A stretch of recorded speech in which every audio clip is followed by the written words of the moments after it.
you all make your bets because Bibek is coming now. Bibek the Broy.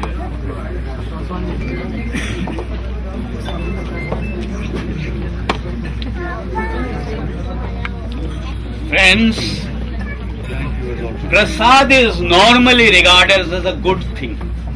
Sometimes it turns out to be a bad thing because Chandra Bhan Prasad is not only someone who supports betrayers, he also betrays you. He stabs you in the back. I have another betrayer in another friend, which is Narendra Yadav. And he is a betrayer because everything that I might have said about Macaulay, he already has said. And I'm glad that Narendra spoke, because until Narendra spoke, most of us may not have realized why we are assembled here today on 25th of October. We are assembled here today on 24th of October because it happens to be the birthday not of Gulwa, I mean the mathematician, not the cigarettes, nor of Pablo Picasso, but because it is the birthday of Thomas Babington Macaulay. Nandan Nilekani is wrong. I said that to attract your attention. Last year, Nandan Nilekani published a book called Imagining India. In Imagining India, he talked about the advantage India has in terms of its English-speaking population. And talking about the potential English language population, he gave a figure of 150 million. That is where he is wrong. Because if you look at global figures on languages spoken, the authentic figures are only on first languages spoken. If you include people who speak a language as a second language, speak it as a third language, the number of Indian potential English language population is nowhere short of 300 million. The English and the French fought several battles. One of those battles was about the language. The French still have not realized that they have lost that battle. They did not lose that battle because of a tiny island known as Great Britain. They lost that battle because of the colonies. Colonies in South Asia, colonies in the Middle East, colonies in Southeast Asia, the prisoners of Australia, and of course the biggest and the most dangerous colony of all, namely the United States. So we won the battle over English for the British. The English and the French fought a battle spanning over 100 years. Actually, it lasted for 114 years, and Chandan will correct me, he's standing here if I'm wrong, but it's known as the 100 Years' War.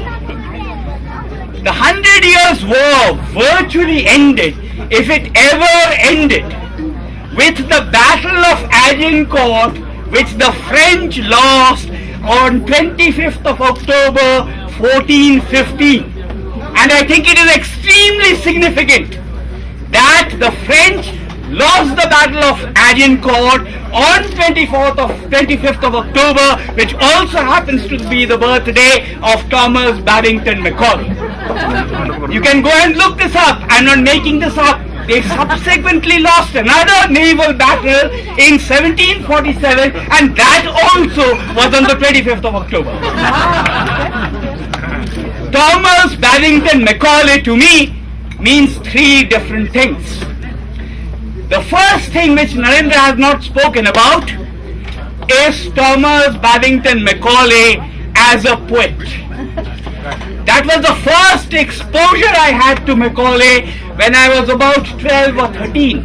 Macaulay was not a great poet, But at that impressionable age of 12 or 13, Macaulay lays of ancient Rome, and in particular Horatius, made a deep impression on me. For those of you who are not familiar with Horatius, this was classical Rome.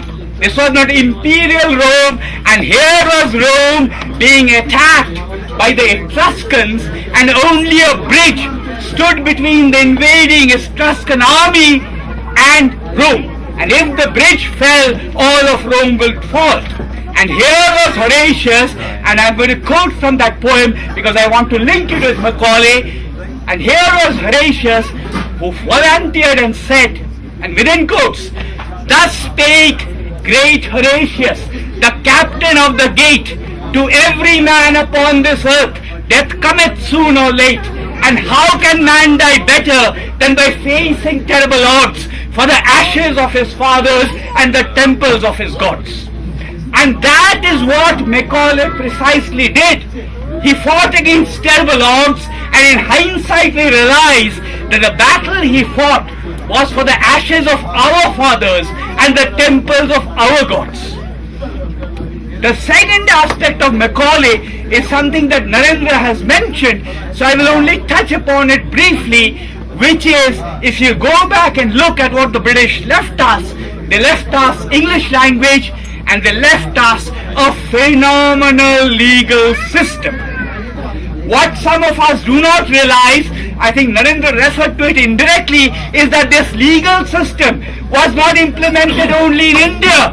It was replicated and implemented in a whole lot of British colonies around the globe. The experiment started here. For example, the fingerprinting business in the 1830s, it started as an experiment in a small district in West Bengal. Starting from this small district in West Bengal, it spread everywhere. So whenever we think of Macaulay, we need to remember this phenomenal legal system, the Indian Penal Code, the Civil Procedure Code, the Criminal Procedure Code. Macaulay was effectively the chairman of the first Indian Law Commission, effectively. He drafted the Indian Penal Code.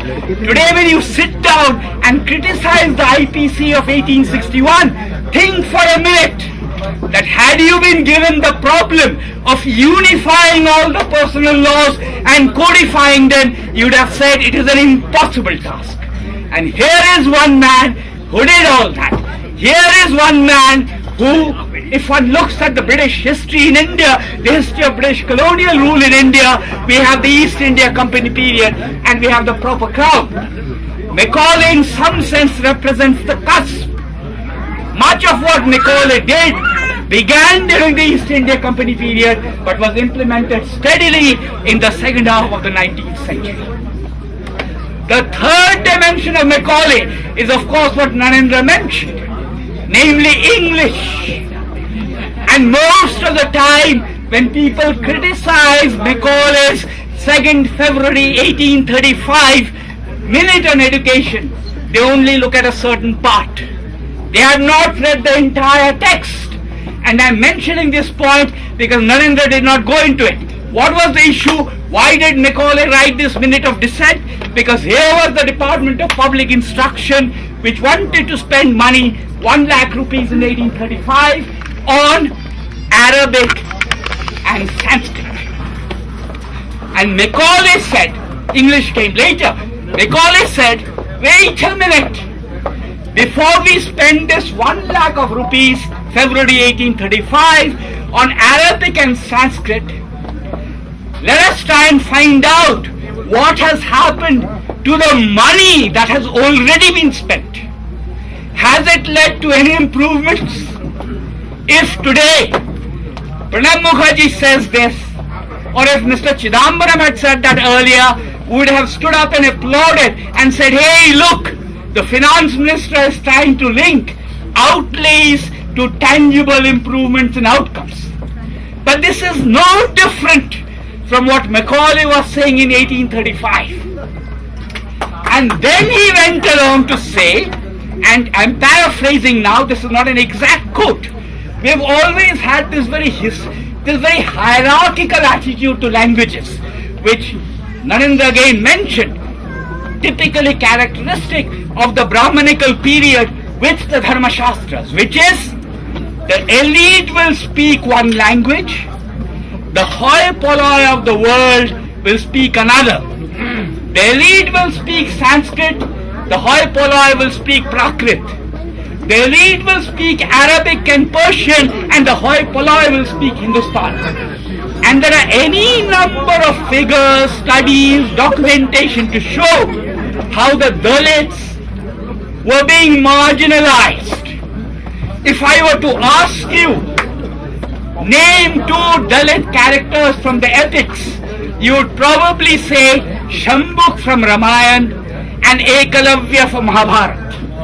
If you look at these two characters, both of these incidents were about preventing access to knowledge. And this is precisely what access to English education has broken down. I am now concluding. You will pardon my unstructured remarks because I was not forewarned.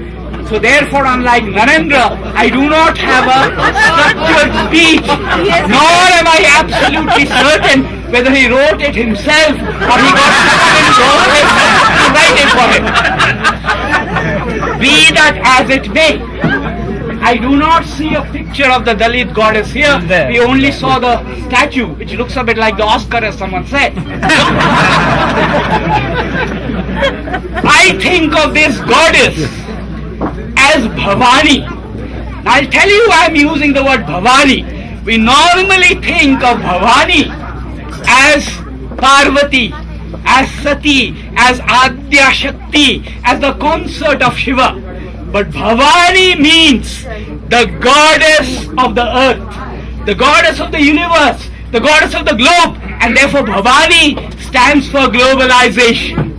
So that is the reason I think of the Dalit goddess as Bhavani, and I do not know how many of you know Sanskrit, but I feel like saying Gotistwang Tvameka Bhavani, not only for Dalits, but for all of us assembled here, because all of us assembled here, the Dalit Obamas, the non-Dalit Obamas like Ashish Nandi who should have been up here, the Dalit non-Obamas and the non-Dalit Obamas, all of them owe our prosperity, our success to this wonderful language, namely English, which we own now. English is far better understood in India than it is understood today in London.